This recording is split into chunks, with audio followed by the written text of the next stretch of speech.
نحمده ونصلي ونسلم على رسوله الكريم اما بعد فاعوذ بالله من الشيطان الرجيم بسم الله الرحمن الرحيم قال الله تبارك وتعالى في كلامه المجيد والفرقان الحميد وعاشروهن بالمعروف فإن كرهتموهن فعسى أن تكرهوا شيئا ويجعل الله فيه خيرا كثيرا صدق اللہ العظیم اللہم صلی علی سیدنا و مولانا محمد وعلی آل سیدنا و مولانا محمد وبارک وسلم وصلی علیہ مولایا صلی وسلم دائما ابدا علی حبیبک خیر الخلق کلہم منزہ عن شریک فی محاسنہ فجوہر الحسن فیہ غیر منقسم رب صلی وسلم دائما ابدا علی حبیبک خیر الخلق کلہم خالق جل جلالہ وعم نوالہ وعظم شانہ وجل ذکرہ کی حمد و ثنا اور حضور پر نور شافع یوم النشور سید سروراں حمی بے کساں جناب محمد مصطفیٰ صلی اللہ علیہ وآلہ وسلم کہ دربار گوہربار میں ہدیہ درود و سلام عرض کرنے کے بعد واجب القدر بزرگوں دوستو، پچھلے جمعہ شریف کو میں نے آپ کے سامنے بیوی پر جو مرد کے حقوق لازم ہوتے ہیں وہ بیان کیے کہ زوجہ پر فرائض کیا ہیں اور خامند کے حقوق کیا ہیں۔ اب علماء یہ فرماتے ہیں کہ جو عورتیں ہیں نا، عورتیں یعنی بیویاں، ان کا جنت جانا بڑا ہی آسان ہے، جنت جانا بڑا ہی آسان ہے، صرف دو کام کریں جنت کے دروازے ان کے لیے کھلے ہیں، جنت کے دروازے ان کے لیے کھلے ہیں۔ ایک یہ کہ اپنے فرائض ادا کریں اور دوسرا اپنے خامند کی اطاعت کریں، ان کا حکم مانیں، سلامتی کے ساتھ جنت میں داخل ہو جائیں، سلامتی کے ساتھ جنت میں داخل ہو جائیں۔ اور پھر یہ ہے کہ اگر وہ اپنے خامند کی اطاعت نہیں کریں گی تو ان کی عبادت بھی قبول نہیں ہے، ان کی عبادت بھی قبول نہیں ہے۔ حضور نبی کریم صلی اللہ علیہ وآلہ وسلم کی سب سے پیاری زوجہ حضرت عائشہ ہیں، اور ان سے پہلے حضرت خدیجۃ الکبریٰ رضی اللہ تعالی عنہا۔ اب یہ مکے کی امیر عورت ہے، مکے کی کیا ہے؟ امیر عورت ہے، اور اتنی پاک دامن ہے، اتنی پاکیزہ ہیں کہ حضور علیہ الصلوۃ والسلام کے نکاح میں آنے سے پہلے یہ مکے میں طاہرہ کے لقب سے مشہور ہیں۔ طاہرہ کے لقب سے کیا ہیں؟ طاہرہ کا مطلب پاک باز خاتون۔ اتنا ان کا کریکٹر اجلا اور صاف ستھرا ہے کہ طاہرہ کے لقب سے مشہور ہیں۔ بڑے بڑے سرداروں نے کیا کیا؟ نکاح کا پیغام بھیجا، لیکن انہوں نے انکار کر دیا، اور حضور علیہ الصلوۃ والسلام کی طرف خود نکاح کا پیغام انہوں نے بھیجا، اور حضور علیہ الصلوۃ والسلام کے جب نکاح میں آ گئی تو اپنا مال بھی حضور پہ قربان کر دیا، مال بھی کیا کر دیا؟ قربان کر دیا۔ اور عورتوں میں سے سب سے پہلے حضور علیہ الصلوۃ والسلام کی کیا کی؟ تصدیق کی اور حضور پر ایمان لایا، اور حضور علیہ الصلوۃ والسلام کے لیے کھانا اپنے ہاتھوں سے بنایا کرتی تھی۔ اب ہیں امیر عورت، خوبصورت عورت ہیں، اب عورت امیر بھی ہو، حسن بھی ہو، اور اعلیٰ نسب اور خاندان بھی ہو، تو وہ عورت خود اپنے شوہر کے لیے کھانا بنائے، یہ بڑی بات ہے۔ اور ایک دن جب کھانا بنایا نا، اور کھانا لے کے آ رہی ہیں حضور علیہ الصلوۃ والسلام کی طرف، تو اللہ نے حضرت جبرائیل کو بھیج دیا، حضرت جبرائیل کو، اور کہا جاؤ جبرائیل حضور کے پاس اور جا کے کہو یہ جو ختیجہ آپ کے لیے کھانا بنا کے لا رہی ہے نا، ان کو رب سلام بھیج رہا ہے، ان کو رب کیا کر رہا ہے؟ سلام بھیج رہا ہے۔ اب یہ وہ ختیجہ ہیں اور رب یہ فرما رہا ہے ان کے لیے کہ ان کے لیے جنت میں موتیوں کا محل ہے. جنت میں کیا ہے؟ موتیوں کا محل ہے. اب یہ عزتیں کیوں نصیب ہوئی؟ اپنے خامند کی اطاعت کرنے کی وجہ سے، اپنے خامند کا اطاعت کرنے کی وجہ سے. تو پچھلا جمعہ ہمارا اسی پہ تھا کہ بیوی پہ کون سے فرائض لازم ہوتے ہیں کہ وہ خامند کے ساتھ کیسا سلوک کرے.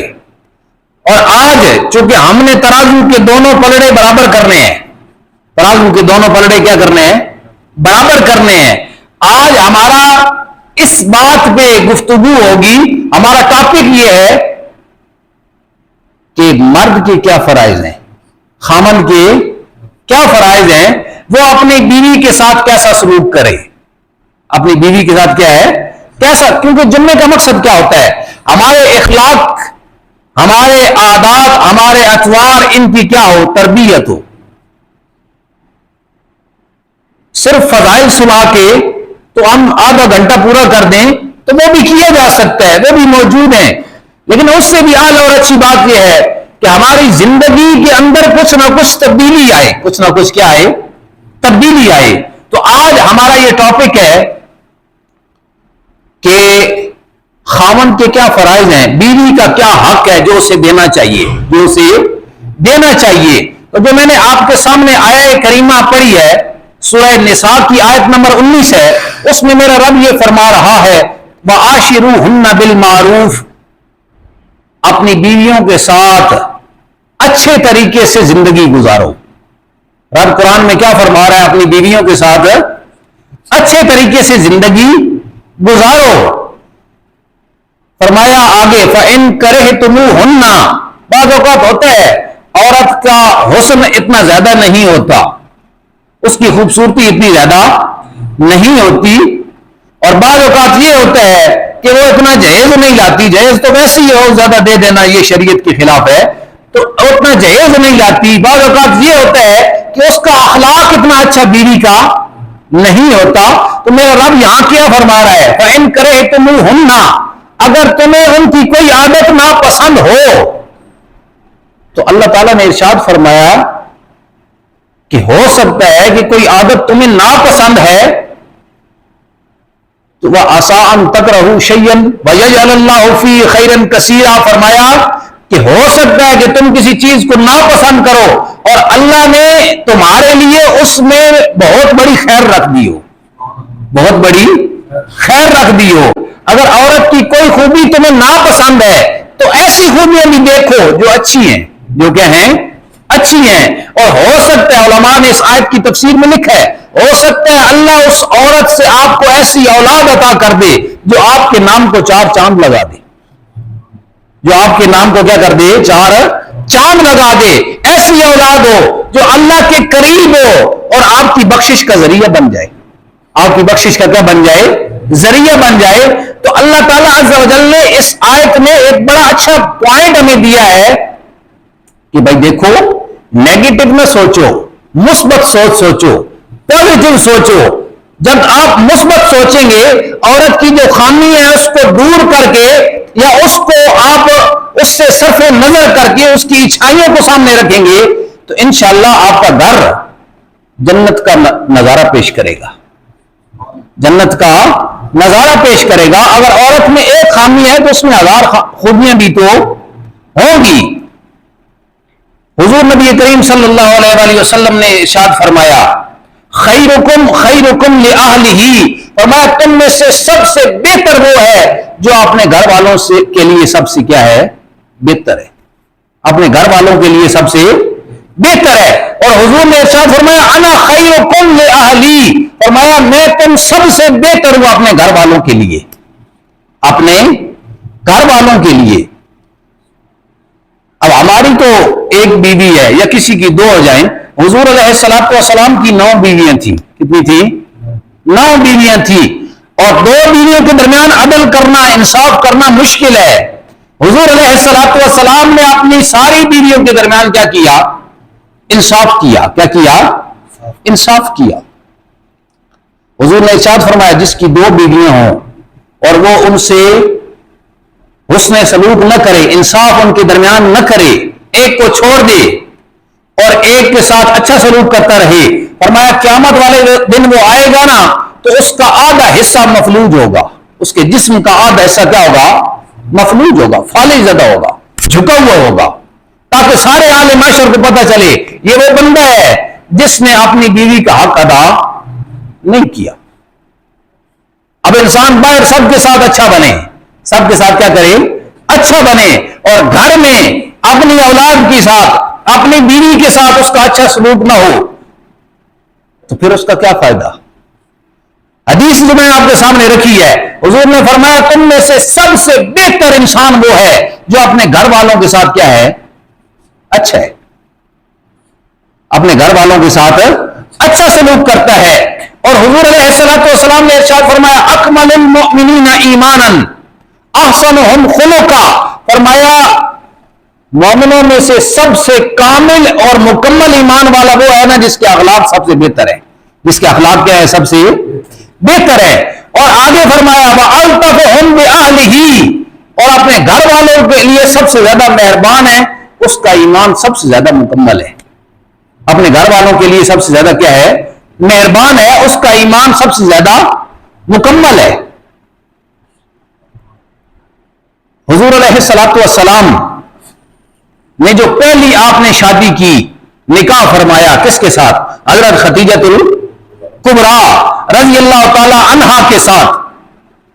اور یہ حضور علیہ السلام کے جتنا عرصہ نکاح میں رہی، حضور نے دوسرا نکاح نہیں فرمایا، دوسرا نکاح نہیں فرمایا۔ اور حضرت خدیجہ وہ ہیں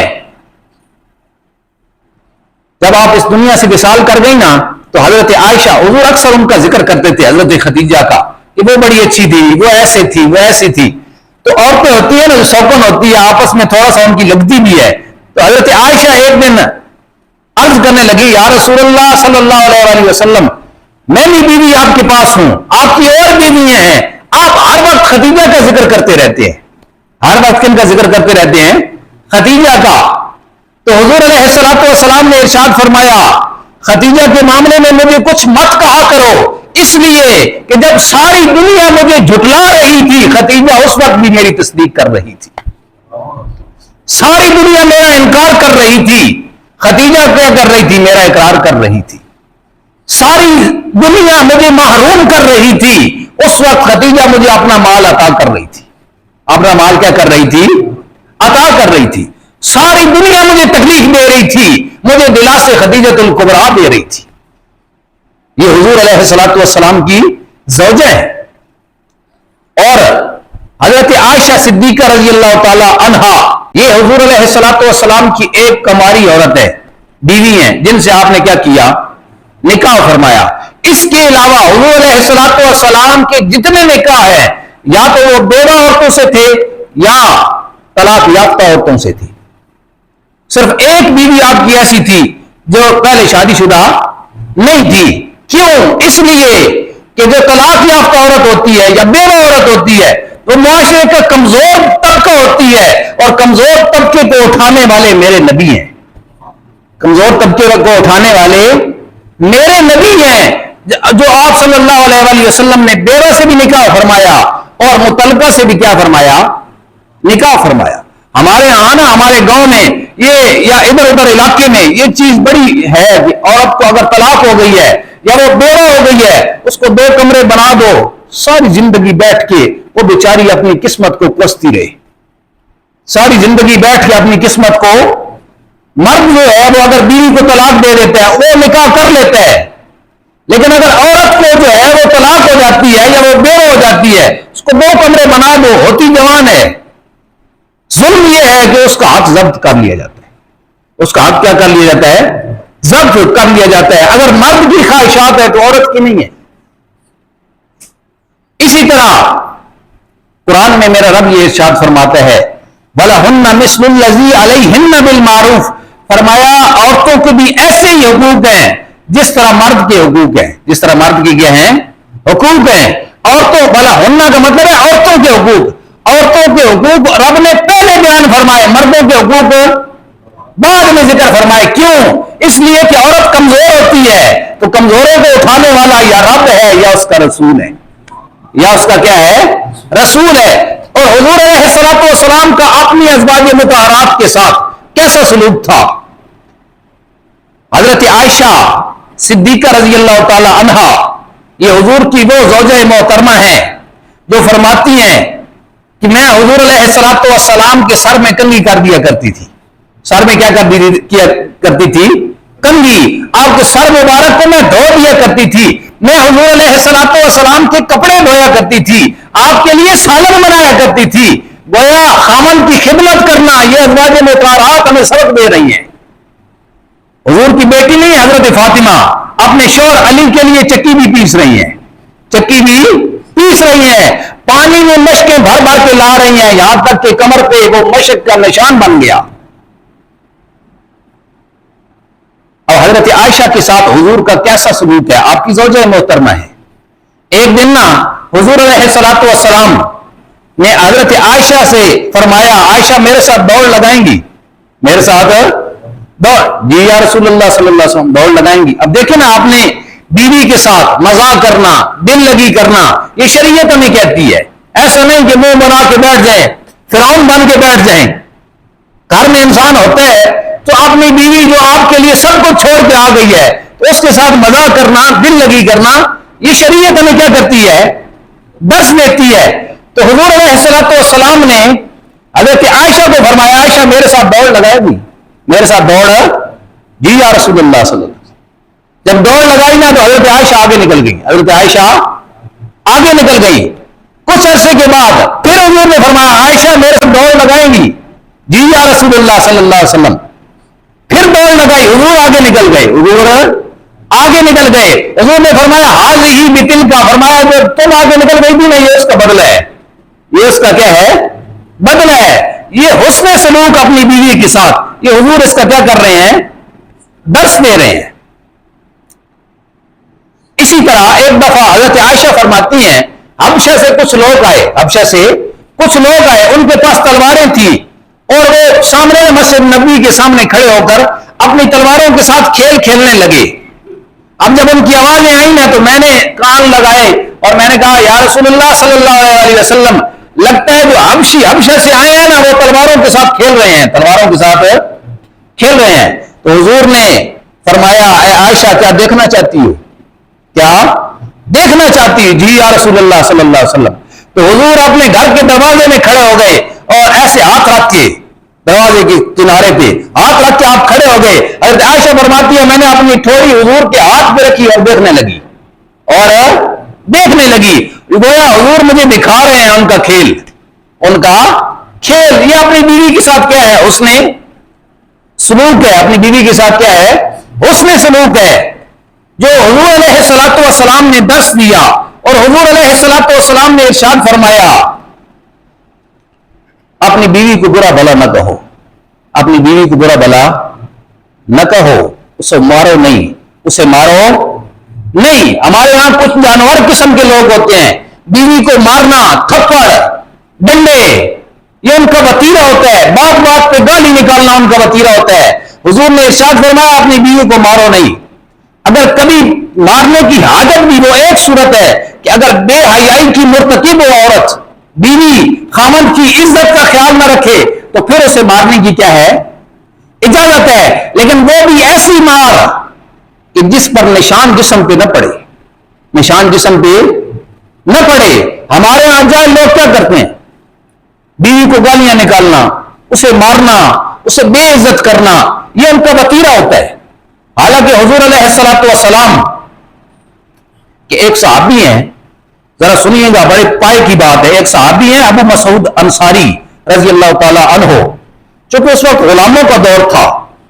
اب غلام کا درجہ نیچے ہے. یہ ذہن میں رکھیے گا غلام کا درجہ نیچے ہے. بیوی تو آپ کا ہم سفر ہے وہ تو غلام سے اس کا درجہ کیا ہے؟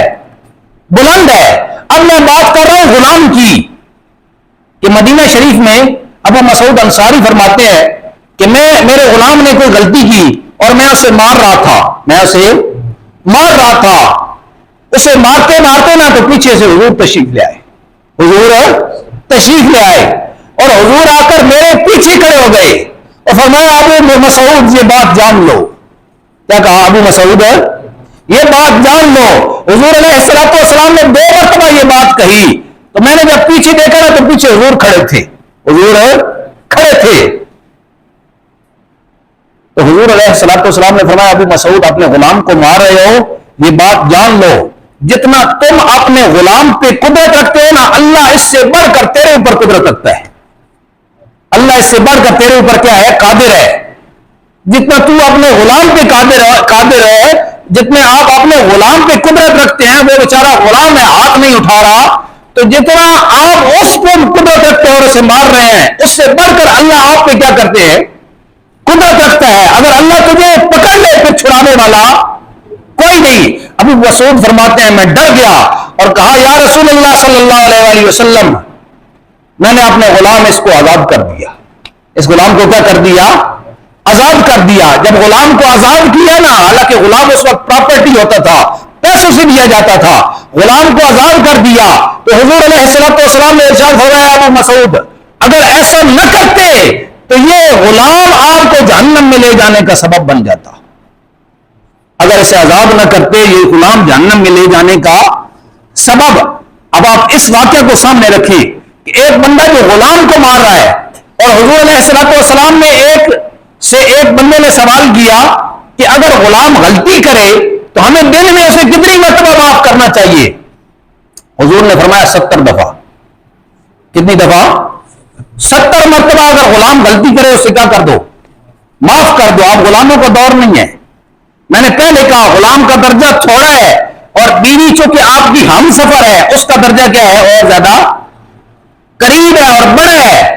اگر غلام کو مارنے پر حضور نے فرمایا اگر اس کو آزاد نہ کرتے یہ جہنم میں لے جانے کا سبب بن جاتا، تو جو اپنی بیویوں کو مارتے ہیں، جو اپنی بیویوں کو مارتے ہیں پھر ان کا کیا ہوگا؟ حضور نے فرمایا غلام 70 مرتبہ غلطی کرے اسے کیا کر دو؟ معاف کر دو۔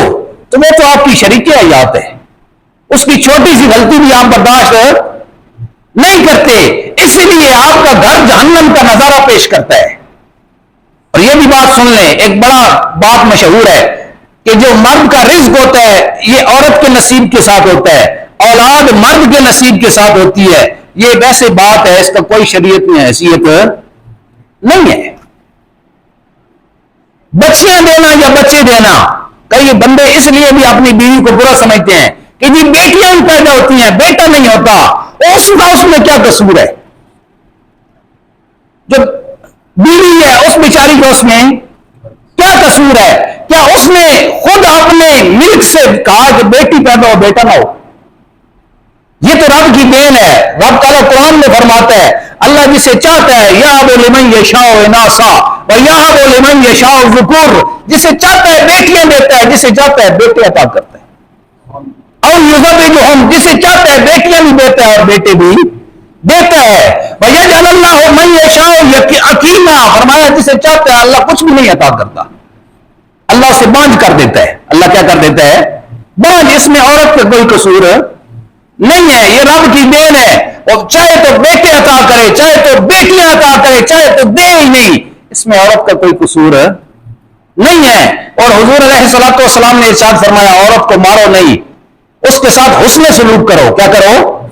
حسن سلوک کرو۔ اس لیے حضور نے ارشاد فرمایا اتقوا اللہ فی النساء، عورتوں کے بارے میں اللہ سے ڈرتے رہو، اللہ سے، فإنہن عندکم امان، حضور نے ارشاد فرمایا وہ تمہارے پاس قیدیوں کی طرح ہے۔ کس کی طرح ہے؟ قیدیوں کی طرح ہے، ان کی کوئی ملکیت نہیں ہے۔ جس طرح پنجرے میں پرندے پہ پرندہ قیدی ہوتا ہے، تم اس پہ کیا کرتے ہو؟ رحم کرتے ہو۔ اسی طرح اپنی بیوی پہ رحم کیا کرو، اپنی بیوی کو پر کیا کیا کرو؟ رحم کیا کرو۔ وہ کل عقل ہے، غلطی کر دے کیا کر دو؟ معاف کر دو، تحمل اور برداشت کے ساتھ زندگی گزارو، تو پھر تمہاری زندگی جنت بن جائے گی۔ زندگی کیا بن جائے گی؟ جنت۔ اور اگر بات بات پہ ٹوکو گے، بات بات پہ اسے مارو گے، زد و کوب کرو گے، تو وہ بظاہر ہے تو انسان، تمہارے سامنے بولے بھی نہیں، لیکن یہ یاد رکھنا تمہارے خلاف ایک نفرت کا الاؤ اس کے دل میں جل جائے گا، جس کو تم جتنا مرضی پانی پھینک دو کبھی بجھا نہیں سکتے۔ عورت ہوتی ہے نا، زبان کی تھوڑی کیا ہوتی ہے؟